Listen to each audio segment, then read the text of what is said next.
Beach FM, locals talking to locals. Beach FM, wonderful to welcome back Andrew London, renowned troubadour who's been trooping through the country, or has he? Because you may remember in the depths, the dark depths of Level 4, we had a chat to Andrew, and he was then basically performing on YouTube. I seem to remember something like that. Andrew London, good morning and welcome to you. Hello, John. How are you doing? I'm excellent, and I hope that you are doing well. You and, of course, your good wife and the musos who you love to troop around the world with, don't you? You love to pop across to Norfolk Island, and you love to catch up with Wayne Mason and all these things. This is not only a vocation for you, it's a great pleasure, isn't it? Well, it is mostly, yes, of course. Absolutely. We have, of course, had our travelling potential, it's completely destroyed, of course, over that first lockdown, and we just couldn't go anywhere. So we began to get reorganised and do a few things while we were back in, certainly in Level 1. It was all looking great, you know, and we had lots of gigs hither and yon and all around the place. And then, of course, Level 2 hit, and we forgot that, of course, meant that we couldn't go anywhere. Not only could we not... It's not a matter of not being able to go anywhere. It's just that you can't get the number of people into the venues that you want. So your potential to earn is halved. Your costs are the same, of course. And not only that, but it's kind of psychological. I mean, for a start, a lot of people don't want to come out because they feel a little unsafe or they feel a little irresponsible, and that's the crux of it. You know, it's interesting.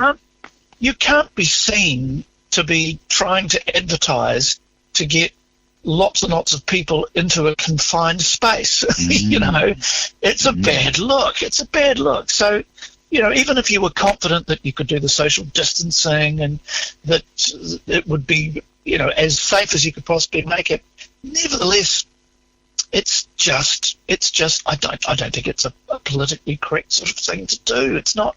You don't want to be seen as that person that's a bit irresponsible callous or indifferent, or, you know. So you know, for one reason or another. I mean, how bad would you feel if you? I mean, one of the destinations we were going to go to during that time was Tokoroa. Wow. They've had 3 or 4 cases up there. Well, how would you feel if you put a show on in Tokoroa and? Goodness me. It's a very good point you make, Andrew. You don't want to let the team of 5 million down, do you? So you don't want to be the vector, the super spreader. You don't want that sort of thing. Imagine it, yeah. The worst publicity you could possibly have, quite apart from being a miserable thing to do, you know. Actually, super spreader sounds like a song title to me. Well, at least a band, a good band name. It could be, couldn't it? I believe that you are launching into, in fact, I think you may have hinted at this when last we talked. I think you may have said, perhaps we could do a musical, Let's Talk About Me. I'm pretty sure you uttered those words, and you're much closer down that track now, I believe. Yes, we are. It came about from a discussion I had over a cup of coffee with April Phillips. April's a woman I've worked with a lot in the past. She's written shows that I've been in. She wrote tribute shows to Frank Sinatra and Nat King Cole. We've done Glory of Gershwin shows and a sold-out season of something called Jazz on Broadway last year at Circa Theatre. Yeah. She's also a very successful playwright, and she makes short movies which are celebrated around the world. There's one at the moment winning awards over in the USA. She's quite a remarkable creative mind, an actor and singer by trade, but got more into writing over the last couple of decades. And April said, you know, your songs would be great in a musical. You could have a narrative threaded through them, and it would be a great show. And why don't we think about that sometime? And as I may have indicated to you last time we were talking, while we were locked down and couldn't do anything, the idea of it arose, and we began to talk about it a little bit more. And then with following a discussion I had with a good friend, Wayne Mills, he's a retired sort of accountant, financier sort of chap, and a guy with whom I've collaborated with on several things in the past, said, well, look, maybe we should try and get soft ground, you know, and we got together, Wayne and April and me, and we applied for a Creative New Zealand grant to get some time, mostly to try and lure April away from all these other things that she's doing, to get her to sit down for a couple of months and give it some serious, dedicated time. Creative New Zealand said, no, not interested.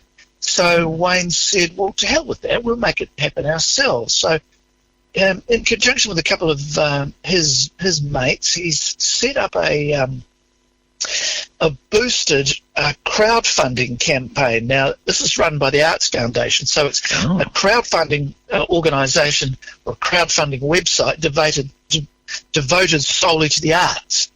So it's specifically designed for this kind of project, and they were hugely interested in getting involved.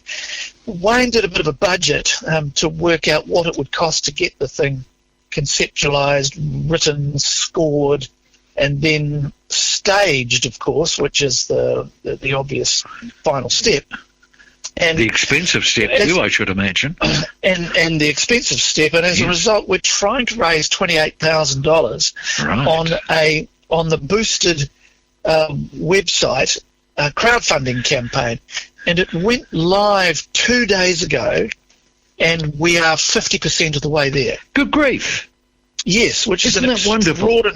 It's an extraordinary outpouring of enthusiasm and generosity from people who, many of whom I don't know. You know, I've got no idea who they are, but they've come out of the woodwork and said, "Wow, that's cool. Yeah, love to be part of that." And we've got another sort of 3 or 4 weeks. You've only got a set amount of time, which you have to come up with the goods. You have to reach that target. So, to all your listeners, I implore you, please, to dip into your pockets, even if they're shallow ones, and help us out and try and get the show to the point where we can stage it. And I don't know where that will be, but it will, of course, be somewhere on the Kapiti Coast. Oh, how wonderful. How wonderful. Yeah. So, now, okay, so $28,000, I must say that sounds like a rather low amount, really, for the amount of work that you mentioned. But anyhow, we'll assume that Wayne knows what he's talking about. So, there it is, the boosted page. Have you got the link to the boosted page in front of you? I knew you were going to ask me that. I think that it's boosted.co.nz. I shall go and in fact, while we talk, I'll see if I can sort it down. So you're going to have to talk in a completely engaging way, so I don't have to think of the next clever question to come. However, we will look. Even if I don't get it during the interview, I'll broadcast it after that. So, thank you. The money will be raised because you have struck a chord, a Kiwiana chord, in this country over the years, and to a certain degree, it does not surprise me. The reason that I was surprised was that I hadn't heard about it until, in fact, I got an email from you, and therefore it hasn't had a great amount of publicity. So you're off to a jolly good start. That is very, very impressive indeed. You've got to be pleased with that. And I think that that's just the way it is. I have found it, boosted.org.nz/projects/ let's-talk-about-me. So it's all very logical. That's the place to go to, and that's where you can make this happen. So let's assume that over the next week or so you've got the $28,000. Then what?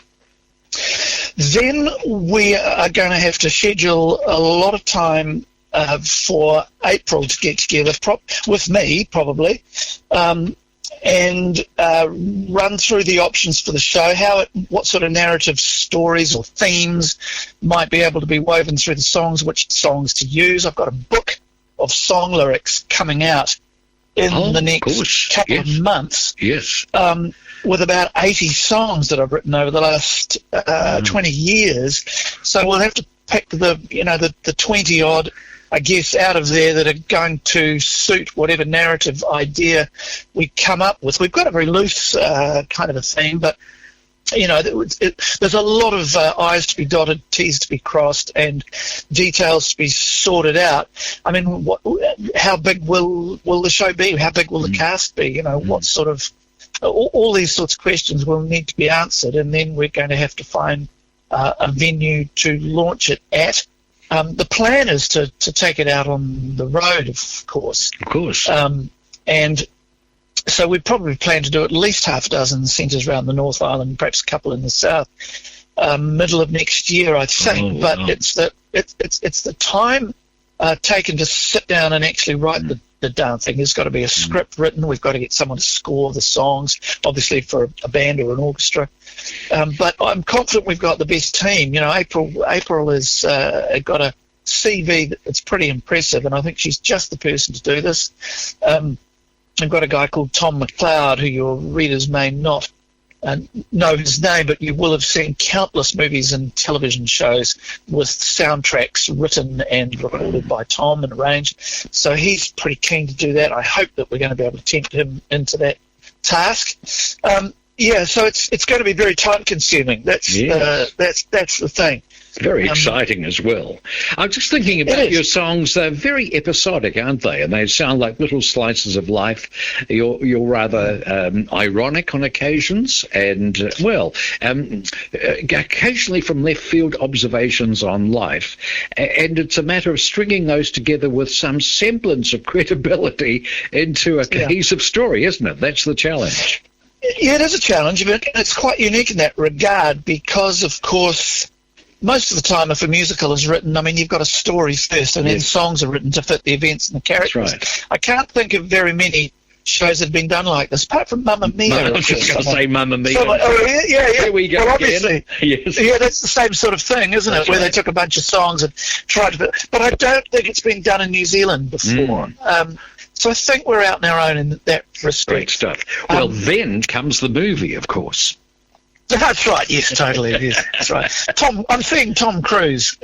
Indeed. No, he there's no way he can pull you off, mate. You'd have to do it yourself. There's only one Andrew London.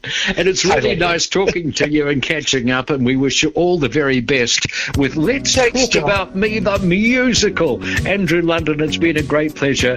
Keep up the great fight. Thank you so much for joining us. All right, mate. Cheerio. 106.3 Beach FM.